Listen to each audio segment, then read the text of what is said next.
驯兽师雷恩接到矮人工匠的委托，前往矿洞调查关于秘银消失的仪式，但是还没进矿洞，他们就被人发现了。有鸟类在空中盘旋，将他们的情况报告给了敌人。雷恩推测他们的敌人中有驯兽师，果然在进入矿洞之后，他们很快遭到了攻击。妹子们联手将盗采者制服，来英雄放倒红毛首领。但红毛却非常不甘，召唤出了 B 级魔物贝西摩斯。魔物对人类抱有明确的敌意，驯服魔物需要花费比平常多出数倍的魔力和技术。红毛非常得意，他将贝西摩斯从小养大，所以驯服对方并不需要额外的技术和魔力。贝西摩斯破坏力惊人，打起来矿洞面临塌陷的危险。但雷恩没打算让别人插手，妹子们只好先带着俘虏离开矿洞，带走担心雷恩。又折返了回去，正好就像被落石砸中而受伤的雷恩。雷恩表示自己牵制贝西摩斯，让邹去打倒红毛。贝西摩斯虽然力量强大，但是攻击模式很单纯。现在雷恩已经掌握了全部动作，不会再被攻击到了。邹控制住了红毛，但对方却完全不打算收手，还下令让贝西摩斯干掉雷恩。再这样下去，矿洞就要塌了。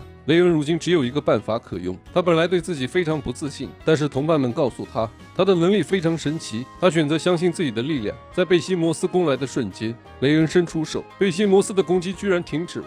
红毛挣脱邹的束缚，却发现自己的手上的契约法阵突然消失。雷恩居然驯服了贝西摩斯，并覆盖了红毛的支配权。夺走支配权这种事听都没听过，不愧是驯兽界的龙傲天，这种事都能轻松做到。红毛当场破防，把贝西摩斯养大的人可是他。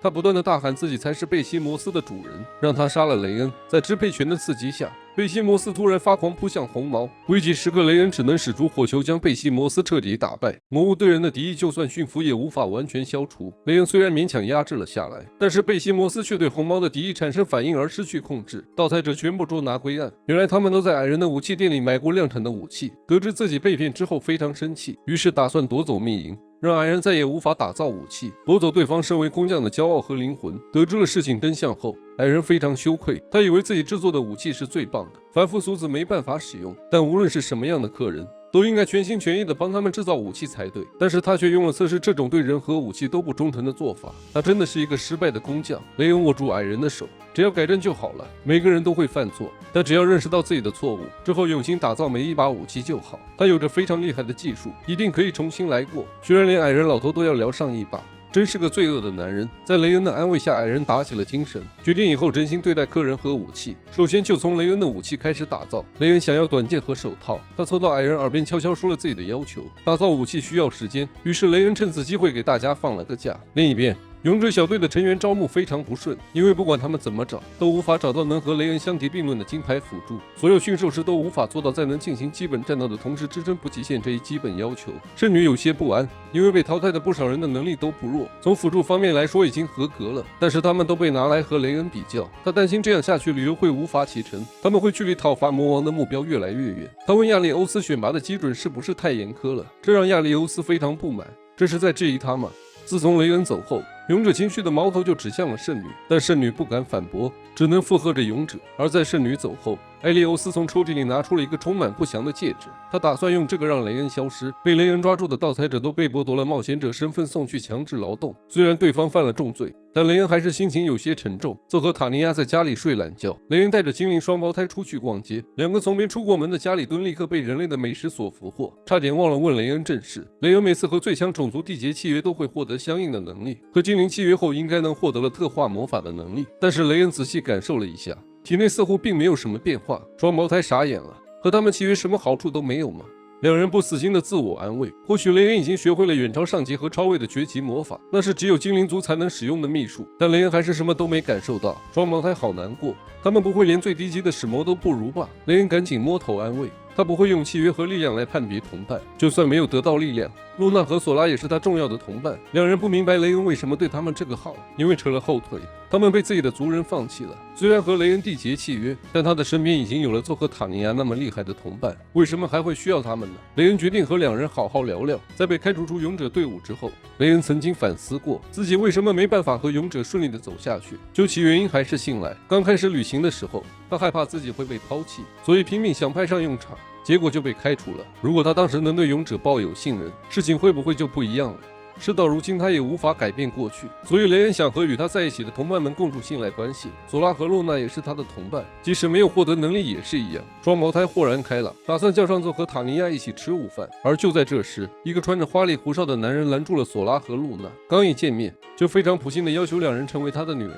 双胞胎吓得躲在雷恩身后，这人怕不是个脑子不正常的变态吧？变态男是赫莱森的领主之子埃德加，雷恩自然不可能把双胞胎交到这种变态手上。见雷恩不识抬举，埃德加直接指挥手下骑士动手，光天化日之下强抢民女，这勾当一看都没少干。雷恩3两下将骑士揍得满地打滚，原本只想给对方一个教训，却没想要埃德加拒不回国，居然指使手下绑架路人威胁雷恩，如果不交出双胞胎，他就会惩罚无辜群众。对于他来说，民众什么的不过是好用的道具，没想到埃德加居然如此卑鄙。雷恩当然不会乖乖交出伙伴，但是埃德加相当狡猾，被挟持的民众很分散，只要救下一个，其他人就会遭到攻击。索拉和露娜一用魔法就会出现翅膀，为避免暴露身份不能出手，雷恩冥思苦想，有没有可以一口气保护所有人的办法。突然雷恩一愣，一个新的魔法师在脑海中浮现，他决定赌上一把。雷恩坚定地拒绝了埃德加，紧接着诸葛魔法阵在空中浮现，多重火球发射命中挟持民众的骑士。雷恩居然学会了精灵族特有的多重咏唱，在雷恩的全盘碾压下，埃德加只好撂下狠话，不甘撤退。周围的民众都非常感激雷恩打跑了埃德加，可见这个变态到底有多不得人心。而此时一个老奶奶突然开口，让他们赶快逃离这里。回到旅馆后，双胞胎将雷恩的英勇事迹讲给奏和塔尼亚。精灵族的高等魔法控制，应该就是雷恩和他们契约后获得了能力。雷恩从塔尼亚那里获得了强大魔力，在和精灵契约之后得以控制，总算证明了自己是和奏他们一样优秀的使魔。两人都非常开心。领主的儿子埃德加是个非常恶劣的变态，根据镇上人的说法，他会将看得上眼的女性掳走，将他们监禁起来施暴。领主非常溺爱自己的独生子，将他所做的坏事全都压了下来。骑士团虽然也对领主做了调查，但因为找不到证据无疾而终。塔尼亚气的就要去烧了领主的宅邸，万一埃德加要再对双胞胎出手怎么办？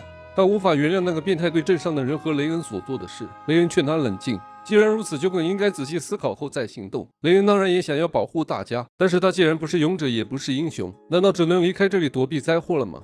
和雷恩相处这么久，大家都知道他在想什么，但是如果这么做的话，就无法帮助这里的人了。在伙伴的鼓励下，雷恩决定和大家一起帮助这个城镇。埃德加回到宅邸之后，找来了骑士团队长雷吉，让他将雷恩带到他面前，他一定会让雷恩付出代价。紧接着，埃德加摇铃叫来了一个忽尔少女，肆无忌惮在少女身上发泄着自己的怒火。鉴定完毕，这人就是一个不折不扣的变态。第二天，雷恩合作来到骑士团，希望骑士团能调查领主儿子埃德加的暴行。身为奉国王之命守护镇上治安的骑士团，是不会放着此等暴行不管的吧？前台小姐迟疑了，没等他说话，一群骑士走了过来，赶走了两人，说这只是一切小纷争，没必要动用骑士团，还诬陷雷恩毁坏埃德加的名誉。雷恩明白了，骑士团已经和领主勾结，就算他们调查也不可能找到证据。而就在两人离开骑士团后，骑士团副队长史黛拉突然跟了上来。他是骑士团中为数不多还心存正义的骑士，想让领主等人因自己的恶行受到审判。因为和领主勾结，大半骑士团都沦陷了，他们忘记了骑士的本分，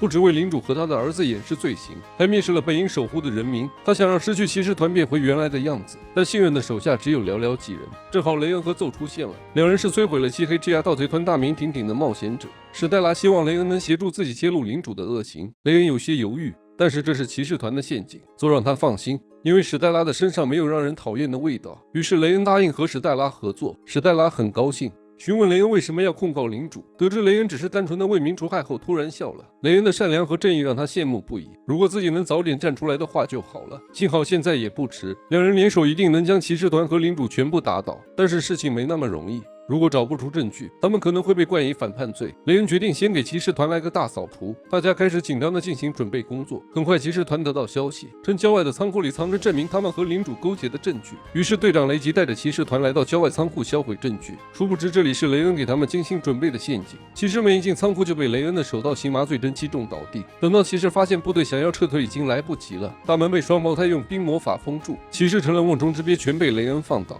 但队长雷吉可不是这么好对付的，他瞬间格挡下雷恩的细针，并且发现了他们的所在。史黛拉让雷吉束手就擒。现在骑士团分部已经在塔尼亚合作的带领下被拿下了，其中还包括他不法行为的证据。见雷吉还是不知悔过，史黛拉挥退雷恩，要和他进行1v1对决。他想让雷吉偿还罪过，再次取回骑士的正义，但雷吉沦陷已深，认为这个世界根本不存在正义。史黛拉含泪击败了雷吉。即使如此，他也绝不会变成这个样子。舍弃正义、沉溺私欲的人，早就不是真正的骑士了。得知骑士团出事后，埃德加非常生气，打算动用自己的私兵进行反击。而这时，一个黑袍人突然出现，说自己同样是憎恨雷恩的协助者。雷恩可是能驾驭最强种族的驯兽师，普通人根本敌不过他。别以为你戴个兜帽，我就不认识你了，艾里欧斯。你这个勇者果然还是黑化了。勇者告诉埃德加，雷恩是会夺走他的一切的卑劣之人，说着将那枚不祥的戒指交给埃德加，说这是会让目标致死的魔法道具，就用这个将雷恩杀死。